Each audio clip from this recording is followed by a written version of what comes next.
Hey, Grandma's gonna give up the bookstore. No, I don't know who she's gonna give it to, but you know her. She'll probably make it into a game.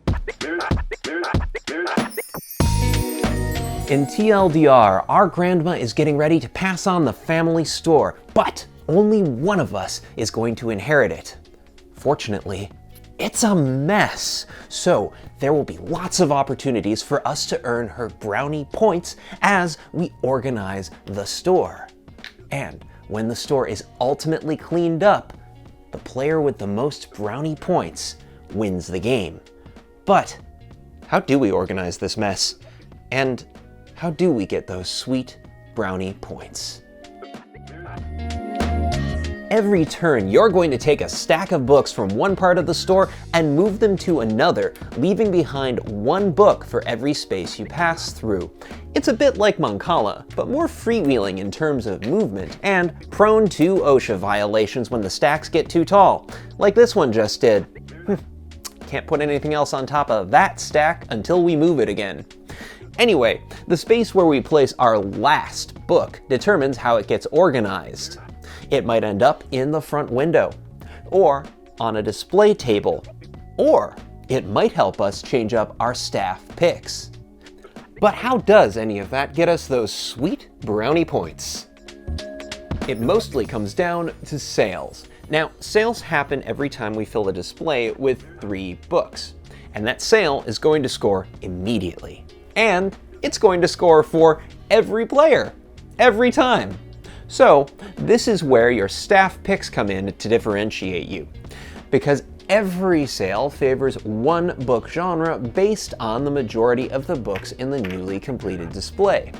Every player scores brownie points equal to the display's value times the number of books they have in their own staff picks that matches the favored genre. Scoring complete, we remove the sold books from the game and we flip over the display table to its opposite side. And yeah, you can score negative brownie points while it's on its clearance side. That's why you gotta be savvy about your staff picks. So, you can change out your staff picks by completing your movement on top of another stack of books on the floor. That will get you the top book of that stack to add to your staff picks. Now, you do start and end the game with exactly 7 staff picks, so every time you add a new book to your picks, you are gonna kick one of your older picks out to your reading list. But don't worry, you'll get extra brownie points for doing that. And if you happen to be the most well-read player at the end of the game, that's even worth a bonus. So, while we're talking about things that happen at the end of the game, let's talk about the front window. During final scoring, the front window has the most valuable sale of the game for one genre, depending, like the display tables, on majority. However, the front window is more than just a big score at the end of the game. You see, every time we add a new book to it, by ending a stack's movement in an empty space, we change the genre popularity. And genre popularity is the game's tiebreaker for all things. And make no mistake, there will be ties. Take this sale, for instance. It has no majority. However, blue is the most popular genre, so blue books will score. Genre popularity, and by extension the front window, are both key strategic considerations throughout the course of play. And that's the shape of everything you do during the game. So let's get to the end. Most of the time, the game will end when there are no legal moves left for any of the players to make. And I know in this example, you're seeing some books on the floor, but this is probably a good time to mention that we can't actually move stacks that are only 1 book tall. Grandma just doesn't like it, okay? Anyway, the other way the game can end is if we fill up the front window completely.